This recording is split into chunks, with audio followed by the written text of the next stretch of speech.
भारत, हर वक्त सच के साथ। नमस्कार, आप देख रहे हैं यू भारत और आपके साथ मैं हूं निशा।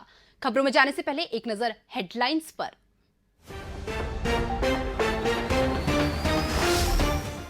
क्वाड शिखर सम्मेलन का अमेरिका में होगा आयोजन। 2 साल में पहली बार विदेशी यात्रा में जाएंगे पीएम मोदी। कोरोना से लेकर समुद्री सुरक्षा जैसे तमाम मुद्दों पर होगी चर्चा। दिल्ली पुलिस की स्पेशल सेल में 6 आतंकियों को किया गिरफ्तार। नवरात्रि और रामलीला के दौरान धमाके की रच रहे थे साजिश।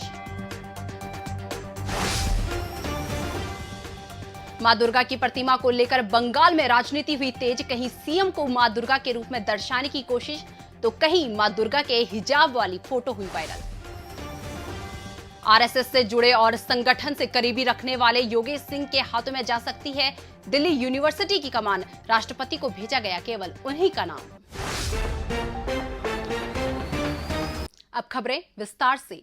चीन ने अमेरिका के राष्ट्रपति जो बाइडेन की मेजबानी में आयोजित होने वाले क्वाड शिखर सम्मेलन को लेकर निशाना साधते हुए कहा कि दूसरे देशों को निशाना बनाने के लिए गुटबाजी काम नहीं आएगी और इसका कोई भी भविष्य नहीं है।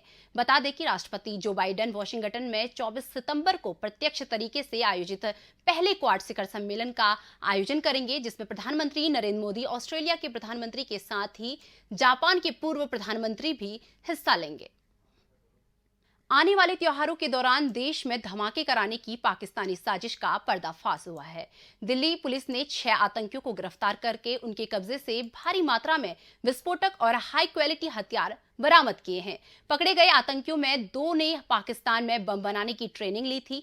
पकड़े गए आतंकी दाऊद इब्राहिम के भाई अनीश के इशारे पर नवरात्रि और रामलीला के दौरान सीरियल ब्लास्ट करना चाहते थे।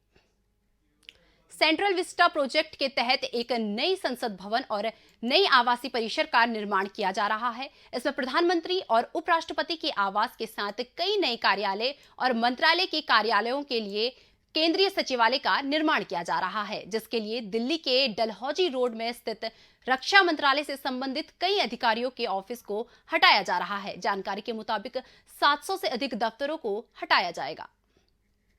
पीडब्ल्यूडी और सेतु निगम का लोकार्पण करने पहुंचे उत्तर प्रदेश के उप मुख्यमंत्री केशव प्रसाद मौर्य ने समाजवादी पार्टी पर हल्ला बोल दिया। उन्होंने कहा, समाजवादी पार्टी को अपना चुनाव चिन्ह बदल के AK-47 रख लेना चाहिए। वहीं उन्होंने प्रियंका गांधी के 2019 के दौरे को लेकर भी कहा कि सबके साथ गठबंधन के बावजूद भी अमेठी बचाने में नाकाम रही।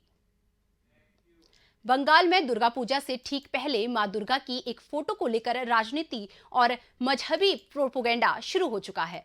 कहीं मुख्यमंत्री ममता बनर्जी को मां दुर्गा के रूप में दर्शाने की तैयारी हो रही है, तो दूसरी ओर एक कलाकार ने मां दुर्गा के हिजाब को दिखा दिया। कलाकार सनातन डिंडा ने अपने फेसबुक वॉल पर एक तस्वीर पोस्ट की थी, जिसमें महिला का सिर हिजाब से और मुंह नकाब से ढका है। कलाकार सनातन डिंडा ने हिजाब में देवी दुर्गा का चित्रण करने और उसे सोशल मीडिया पर पोस्ट करने को लेकर इंटरनेट पर लोग गुस्से में हैं। तो फिलहाल वक्त चुका एक छोटे से ब्रेक का। ब्रेक के बाद फौरन हाजिर होते हैं। नहीं, सिर्फ सरोकार, विश्वसनीयता के साथ सटीक खबरें, हर मुद्दे की पड़ताल, हर मुद्दे पर नजर, चप्पे चप्पे की खबर, सरकार से करेंगे सवाल, बनेंगे जनता की आवाज। हम हैं यू भारत, हर वक्त सच के साथ।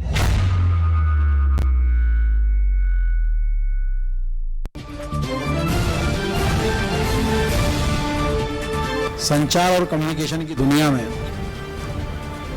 यू भारत नाम से जो नया सैटेलाइट चैनल आ रहा है, मेरी इसको शुभकामनाएं। यू का अर्थ यूनाइटेड भी हो सकता है और यू का अर्थ तुम हो सकता है, मैं भी हो सकता है। तो इसलिए मैं चाहूँगा कि हर व्यक्ति के मन में, तुम्हारे सबके मन में एक यूनाइट की भावना आए कि देश यूनाइटेड रहे, ये समाज यूनाइटेड रहे।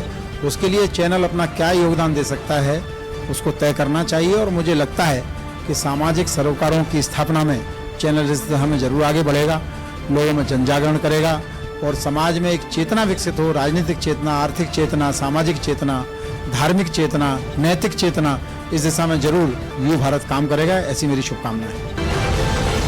हम हैं यू भारत, हर वक्त सच के साथ। पत्रकारिता की दुनिया में और इलेक्ट्रॉनिक चैनल्स की एक पूरी जो प्रभावी एक समूह है उसमें भागीदारी कर रहा है यू भारत। यू भारत को शुभकामनाएं, आपकी पूरी टीम को शुभकामनाएं। क्या पत्रकारिता के जो उच्च मूल्य हैं, मापदंड हैं, राष्ट्र के व्यापक हित में, समाज के व्यापक हित में अपनी भूमिका का निर्वहन उनके साथ में करेंगे। बहुत बहुत बधाई, बहुत बहुत शुभकामनाएं। हम हैं यू भारत, हर वक्त सच के साथ। एक बार ब्रेक के बाद फिर से आपका स्वागत है। रुक करते हैं अन्य खबरों का। मध्य प्रदेश में राज्यसभा की एक सीट पर उपचुनाव होना है। उसके निर्वाचन के लिए आयोग आज अधिसूचना जारी करेगा। इसके साथ ही नामांकन पत्र दाखिल करने की प्रक्रिया विधानसभा में शुरू हो जाएगी। ये सीट केंद्रीय मंत्री रहे थावरचंद गहलोत के इस्तीफे के बाद खाली हुई है। गहलोत अभी कर्नाटक के गवर्नर हैं। इस सीट के लिए 4 अक्टूबर को वोटिंग होगी। विधानसभा में बहुमत को देखते हुए इस सीट पर बीजेपी का जीतना लगभग तय है। फिलहाल बीजेपी उम्मीदवार का नाम सामने नहीं आया है। दिल्ली विश्वविद्यालय की कमान आरएसएस के करीबी और दिल्ली टेक्नोलॉजी यूनिवर्सिटी के मौजूदा वाइस चांसलर योगेश सिंह के हाथों में जा सकती है। जानकारी के मुताबिक सर्च एंड सिलेक्शन कमेटी ने जिन 5 आवेदकों का नाम सिफारिश के लिए दिया था, उनमें से एक योगेश सिंह का भी नाम है। हालांकि कहा जा रहा है कि केवल एक ही नाम राष्ट्रपति भवन में भेजा गया है और वो योगेश सिंह का ही है। आरबीआई के पूर्व गवर्नर रघुराम राजन ने केंद्र सरकार से कई सवाल किए। रघुराम राजन ने कहा, क्या केंद्र सरकार को कोविड टीकाकरण के मोर्चे पर खराब प्रदर्शन के लिए देशद्रोही करार देना चाहिए। बता दें कि टैक्स फाइलिंग वेबसाइट में आ रही गड़बड़ियों के चलते और निजी फर्मों की नाराजगी का सामना कर रही इन्फोसिस समेत आईटी कंपनियों के बचाव में रघुराम राजन ने ऐसा कहा।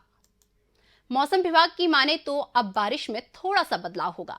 बता दें कि विभाग ने दिल्ली और एनसीआर में आज और कल भारी बारिश की संभावना जताई है और ऑरेंज अलर्ट जारी कर दिया है। इसके साथ ही गुजरात, छत्तीसगढ़, मध्य प्रदेश, पश्चिम बंगाल, ओडिशा, राजस्थान, पश्चिम उत्तर प्रदेश समेत देश के मैदानी इलाकों में 16 सितंबर तक बारिश होने की संभावना जताई है। फिलहाल इस बुलेटिन में बस इतना ही। मुझे दीजिए इजाजत। नमस्कार।